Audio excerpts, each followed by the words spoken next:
ओम श्री गणेशाय नमः। ओम नमो भगवते वासुदेवाय नमः। दोस्तों, आज की वीडियो में सुनेंगे गुरुवार व्रत की कथा। इससे पहले जान लेंगे गुरुवार व्रत करने के लाभ के बारे में। गुरुवार के दिन श्री हरि विष्णु जी का व्रत रखने से भाग्य के सभी द्वार खुल जाते हैं। विष्णु जी की कृपा आप पर हमेशा बनी रहती है। गुरुवार का व्रत रखना बड़ा ही फलदायी होता है। गुरुवार के दिन व्रत रखने से कुंडली से पितृदोष समाप्त हो जाता है। अगर आपकी जिंदगी में पैसे से जुड़ी समस्या चल रही है तो आपको निश्चित ही गुरुवार का व्रत रखना चाहिए। गुरुवार के व्रत बहुत ज्यादा फलदायी होते हैं। इस व्रत को रखने से आपको लाभ अवश्य प्राप्त होता है। आपके सभी बिगड़े काम बन जाते हैं। गुरुवार का व्रत रखने से विवाह में आ रही सारी बाधाएं दूर हो जाती है। वैवाहिक जीवन में आ रही सारी समस्या से छुटकारा मिल जाता है। तो श्रवण करेंगे श्री बृहस्पतिवार व्रत की कथा।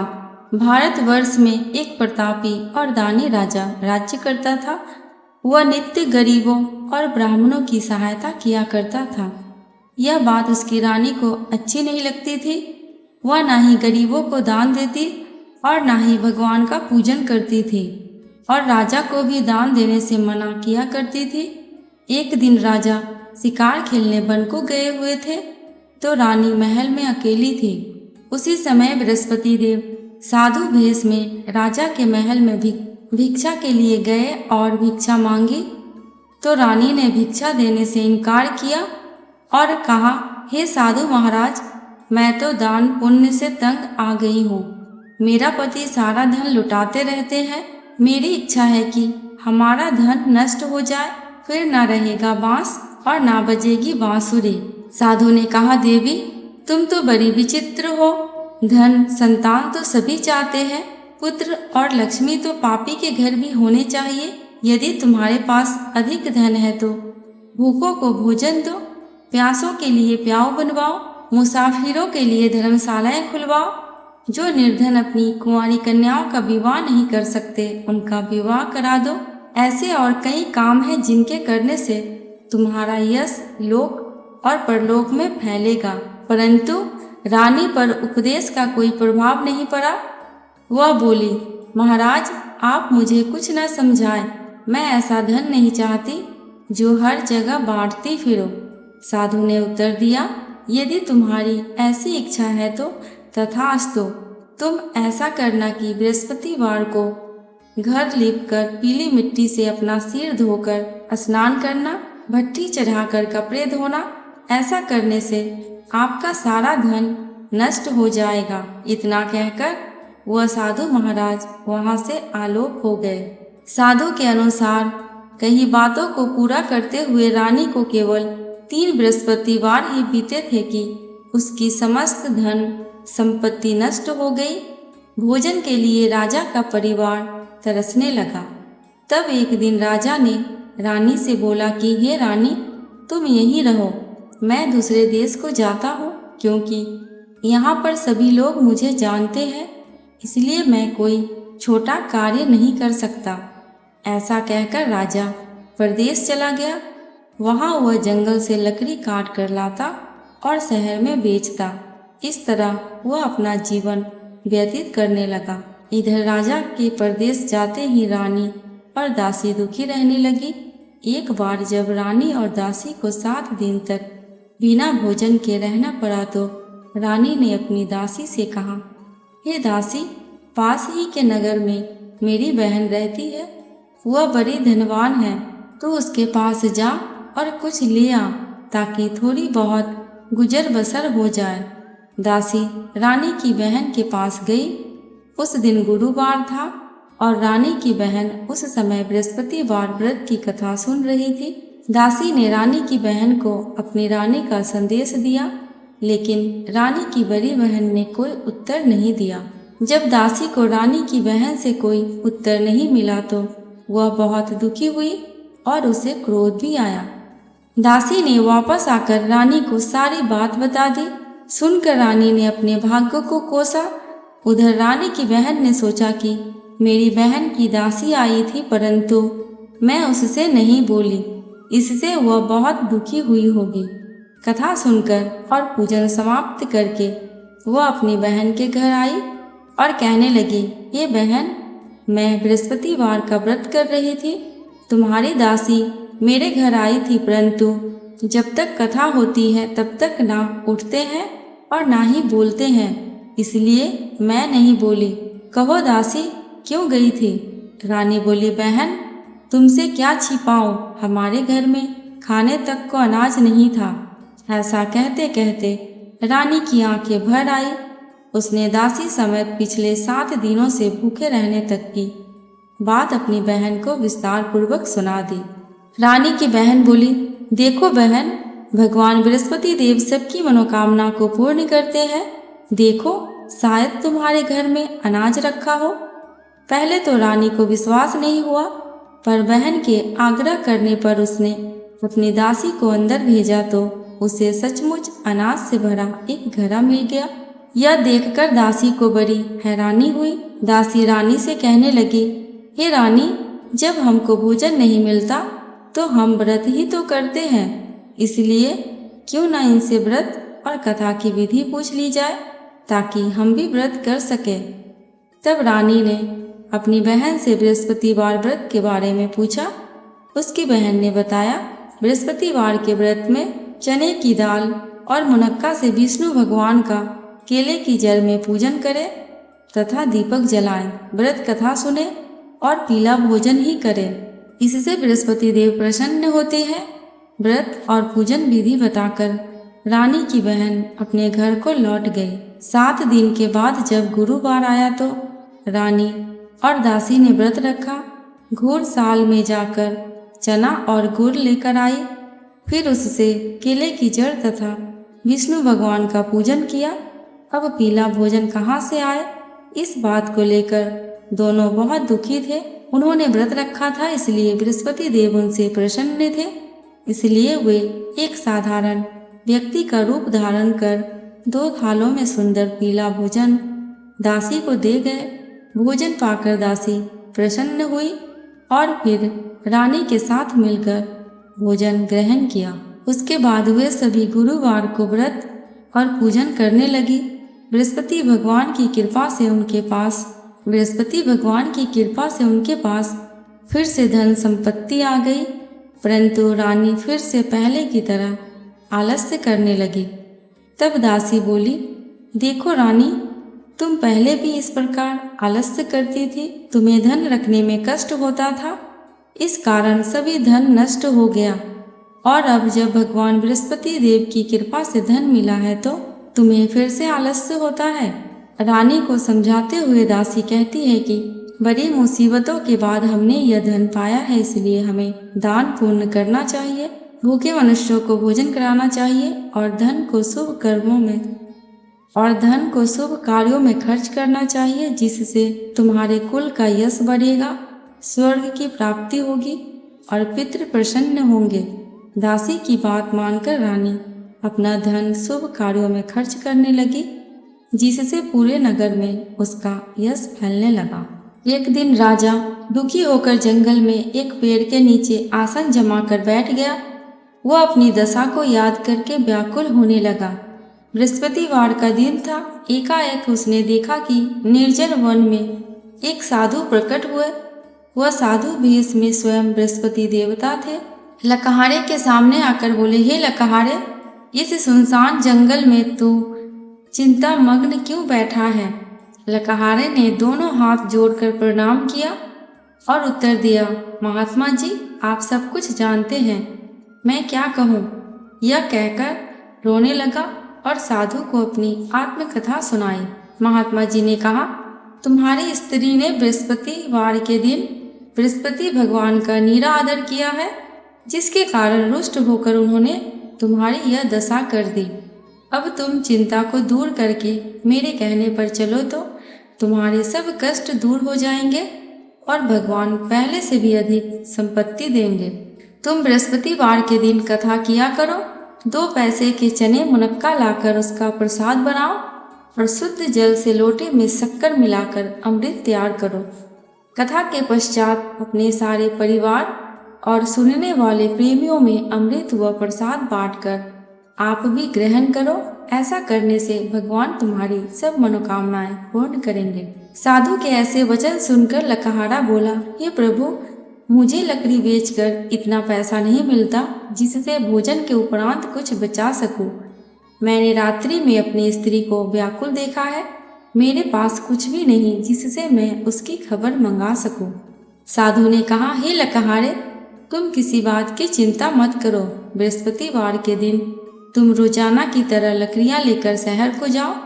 तुम्हें रोज से दुगुना धन प्राप्त होगा जिससे तुम भली भांति भोजन कर लोगे तथा बृहस्पति देव की पूजा का सामान भी आ जाएगा। इतना कहकर साधु अंतर्ध्यान हो गए। धीरे धीरे समय व्यतीत होने पर फिर वही बृहस्पतिवार का दिन आया। लकहारा जंगल से लकड़ी काट कर किसी शहर में बेचने गया। उसे उस दिन और दिन से अधिक पैसा मिला। राजा ने चना गुड़ आदि लाकर गुरुवार का व्रत किया। उस दिन से उसके सभी क्लेश दूर हुए। परंतु जब दोबारा गुरुवार का दिन आया तो बृहस्पतिवार का व्रत करना भूल गया। इस कारण बृहस्पति भगवान नाराज हो गए। उस दिन उस नगर के राजा ने विशाल यज्ञ का आयोजन किया तथा शहर में यह घोषणा करा दी कि कोई भी मनुष्य अपने घर में भोजन ना बनाए, ना आग जलाए। समस्त जनता मेरे यहाँ भोजन करने आए। इस आज्ञा को जो ना मानेगा उसे फांसी की सजा दी जाएगी। इस तरह की घोषणा संपूर्ण नगर में करवा दी गई। राजा की आज्ञा अनुसार शहर के सभी लोग भोजन करने गए, लेकिन लकहारा कुछ देर से पहुंचा, इसलिए राजा उसको अपने साथ घर ले गए और ले जाकर भोजन करा रहे थे तो रानी की दृष्टि उस खुटी पर पड़ी जिस पर उसका हार लटका हुआ था। वह वहां पर दिखाई नहीं दिया। रानी ने निश्चय किया कि मेरा हार इस मनुष्य ने चुरा लिया है। उसी समय सिपाहियों को बुलाकर उसको कारागार में डलवा दिया। जब लकहारा कारागार में पड़ गया और बहुत दुखी होकर विचार करने लगा कि न जाने कौन से पूर्व जन्म के कर्म से मुझे यह दुख प्राप्त हुआ है, और उसी साधु को याद करने लगा जो कि जंगल में मिला था। उसी समय तत्काल बृहस्पति देव साधु के रूप में प्रकट हुए और उसकी दशा को देखकर कहने लगे, अरे मूर्ख, तूने बृहस्पति देव की कथा नहीं करी, इस कारण तुझे दुख प्राप्त हुआ है। अब चिंता मत कर। बृहस्पतिवार के दिन कारागार के दरवाजे पर 4 पैसे पड़े मिलेंगे। उनसे तू बृहस्पति देव की पूजा करना, तेरे सभी कष्ट दूर हो जाएंगे। बृहस्पतिवार के दिन उसे 4 पैसे मिले। लकहारे ने कथा कही। उसी रात्रि को बृहस्पति देव ने उस नगर के राजा को स्वप्न में कहा कि हे राजा, तुमने जिस आदमी को कारागार में बंद कर दिया है वह निर्दोष है, वह राजा है, उसे छोड़ देना। रानी का हार उसी खूंटी पर लटका है। अगर तू ऐसा नहीं करेगा तो मैं तेरे राज्य को नष्ट कर दूंगा। इस तरह रात्रि के स्वप्न को देखकर राजा प्रातःकाल उठा और खूंटी पर हार देखकर लकहारे को बुलाकर क्षमा मांगे तथा लकहारे को योग्य सुंदर वस्त्र आभूषण देकर विदा कर दिया। बृहस्पति देव की आज्ञा अनुसार लकहारा अपने नगर पर चल दिया। राजा जब अपने नगर के निकट पहुंचा तो उसे बड़ा आश्चर्य हुआ। नगर में पहले से अधिक बाग, तालाब, कुएं तथा बहुत सी धर्मशाला, मंदिर आदि बन गई है। राजा ने पूछा, यह किसका बाग और धर्मशाला है? तब नगर के सब लोग कहने लगे कि यह सब रानी और बांदी के हैं। तो राजा को आश्चर्य हुआ और गुस्सा भी आया। जब रानी ने यह खबर सुनी कि राजा आ रहे हैं तो उन्होंने बांदी से कहा कि हे दासी, देख, राजा हमें कितनी बुरी हालत में छोड़ गए थे। हमारी ऐसी हालत देखकर वह लौट न जाए, इसलिए तू दरवाजे पर खड़ी हो जा। आज्ञा अनुसार दासी दरवाजे पर खड़ी हो गई। राजा आए तो उन्हें अपने साथ ले आई। तब राजा ने क्रोध करके अपनी रानी से पूछा कि यह धन तुम्हें कैसे प्राप्त हुआ है? तब उन्होंने कहा, हमें यह सब धन बृहस्पति देव के इस व्रत के प्रभाव से प्राप्त हुआ है। राजा ने निश्चय किया कि 7 रोज बाद तो सभी बृहस्पति देव का पूजन करते हैं, परंतु मैं प्रतिदिन दिन में 3 बार कहानी तथा रोज व्रत किया करूँगा। अब हर समय राजा के दुपट्टे में चने की दाल बंधी रहती तथा दिन में 3 बार कहानी कहता। एक रोज राजा ने विचार किया कि चलो अपनी बहन के यहाँ हो आए। इस तरह निश्चय कर राजा घोड़े पर सवार हो अपनी बहन के यहाँ चलने लगा। मार्ग में उसने देखा कि कुछ आदमी एक मुर्दे को लिए जा रहे हैं। उन्हें रोककर राजा कहने लगा, अरे भाइयों, मेरी बृहस्पति देव की कथा सुन लो। वे बोले, लो, हमारा तो आदमी मर गया है, इसको अपनी कथा की पड़ी है। परंतु कुछ आदमी बोले, अच्छा कहो, हम तुम्हारी कथा सुनेंगे। राजा ने दाल निकाली और जब कथा आधी हुई तो मुर्दा हिलने लग गया, और जब कथा समाप्त हो गई तो राम राम करके मनुष्य उठकर आगे के मार्ग में उसे एक किसान खेत में हल चलाता मिला। राजा ने उसे देखा और उससे बोले, अरे भैया, तुम मेरी बृहस्पतिवार की कथा सुन लो। किसान बोला, जब तक मैं तेरी कथा सुनूंगा तब तक 4 खरैया जोत लूंगा। जा, अपनी कथा किसी और को सुनाना। इस तरह राजा आगे चलने लगा। राजा के हटते ही बैल पछाड़ खाकर गिर गए तथा किसान के पेट में बड़ी जोर से दर्द होने लगा। उस समय उसकी माँ रोटी लेकर आई। उसने जब यह देखा तो अपने पुत्र से सब हाल पूछा और बेटे ने सभी हाल कह दिया तो बुढ़िया दौड़ी दौड़ी उस घुड़सवार के पास गई और उससे बोली कि मैं तेरी कथा सुनूंगी, तू अपनी कथा मेरे खेत पर चलकर ही कहना। राजा ने बुढ़िया के खेत पर जाकर कथा कही, जिसके सुनते ही वह बैल उठकर खड़ा हो गया तथा किसान के पेट का दर्द भी बंद हो गया। राजा अपनी बहन के घर पहुंचा। बहन ने भाई की खूब मेहमानी की। दूसरे रोज प्रातः काल राजा जगा तो वह देखने लगा कि सब लोग भोजन कर रहे हैं। राजा ने अपनी बहन से कहा, ऐसा कोई मनुष्य है जिसने भोजन ना किया हो? मेरी बृहस्पतिवार की कथा सुन ले। बहन बोली, हे भैया, यह देश ऐसा ही है। पहले यहाँ लोग भोजन करते हैं, बाद में अन्य काम करते हैं। अगर कोई पड़ोस में हो तो देख के आती हूँ। वह ऐसा कहकर देखने चली गई, परंतु उसे कोई ऐसा व्यक्ति नहीं मिला जिसने भोजन ना किया हो। अतः वह एक कुम्हार के घर गई जिसका लड़का बीमार था। उसे मालूम हुआ कि उनके यहाँ 3 रोज से किसी ने भोजन नहीं किया है। रानी ने अपने भाई की कथा सुनने के लिए कुम्हार से कहा। वह तैयार हो गया। राजा ने जाकर बृहस्पतिवार की कथा कही, जिसको सुनकर उसका लड़का ठीक हो गया। अब तो राजा की प्रशंसा होने लगी। एक रोज राजा ने अपनी बहन से कहा कि बहन, हम अपने घर को जाएंगे, तुम भी तैयार हो जाओ। राजा की बहन ने अपनी सास से कहा। सास ने कहा, हाँ चली जा, परंतु अपने लड़कों को मत लेके जाना, क्योंकि तेरे भाई के कोई औलाद नहीं है।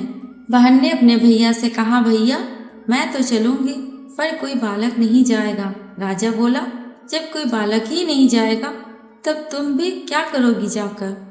बड़े दुखी मन से राजा अपने नगर को लौट आए। राजा ने अपनी रानी से कहा, हम निर्वंशी हैं, हमारा मुंह देखने का धर्म नहीं है और कुछ भोजन आदि नहीं किया। रानी बोली, हे प्रभु, बृहस्पति देव ने हमें सब कुछ दिया है, वह हमें औलाद भी अवश्य देंगे। उसी रात को बृहस्पति देव ने राजा से स्वप्न में कहा, हे राजा, उठ, सभी सोच त्याग दे, तेरी रानी गर्भ से है। राजा की यह बात सुनकर बड़ी खुशी हुई। 9वें महीने में उसके गर्भ से एक सुंदर पुत्र पैदा हुआ। तब राजा बोला, हे रानी, स्त्री बिना भोजन के रह सकती है, पर बिना कहे नहीं रह सकती। जब मेरी बहन आए तुम उससे कुछ कहना मत। रानी ने सुनकर हाँ कर दिया। जब राजा की बहन ने यह शुभ समाचार सुना तो वह बहुत खुश हुई तथा बधाई लेकर अपने भाई के यहाँ आई। तभी रानी ने कहा, घोड़ा चढ़कर तो नहीं आई, गधा चढ़ी आई। राजा की बहन बोली, भाभी, मैं इस प्रकार ना कहती तो तुम्हें औलाद कैसे मिलती? बृहस्पति देव ऐसे ही हैं, जैसे जिनके मन में कामनाएं हैं सभी को पूर्ण करते हैं। जो सद्भावना पूर्वक बृहस्पतिवार का व्रत करता है, कथा पढ़ता अथवा सुनता है, दूसरों को सुनाता है, बृहस्पति देव उसकी सभी मनोकामना पूर्ण करते हैं। भगवान बृहस्पति देव उसकी सदैव रक्षा करते हैं। संसार में जो मनुष्य सद्भावना से भगवान जी का पूजन व्रत सच्चे हृदय से करते हैं, उनकी सभी मनोकामनाएं पूर्ण करते हैं। जैसे सच्ची भावना से रानी और राजा ने उनकी कथा का गुणगान किया तो उनकी सभी इच्छाएं बृहस्पति देव जी ने पूर्ण की थी। इसलिए पूर्ण कथा सुनने के बाद प्रसाद लेकर जाना चाहिए। हृदय से उनका मनन करते हुए जयकारा बोलना चाहिए। बोलो बृहस्पति देव की जय, बोलो भगवान विष्णु की जय। कथा समाप्त। दोस्तों, कमेंट बॉक्स में भगवान विष्णु एवं बृहस्पति देव की जयकारा लगाना बिल्कुल भी मत भूलना। आपको मेरे चैनल पे व्रत त्योहारों की जानकारियाँ एवं उनसे जुड़ी कथा कहानियाँ मिलती रहेंगी। अगर आपको ये वीडियो थोड़ी सी भी अच्छी लगी हो तो प्लीज़ मेरे चैनल को सब्सक्राइब करके मेरे वीडियो को लाइक एंड शेयर कर देना। अंत तक वीडियो में बने रहने के लिए आपका दिल से बहुत बहुत शुक्रिया।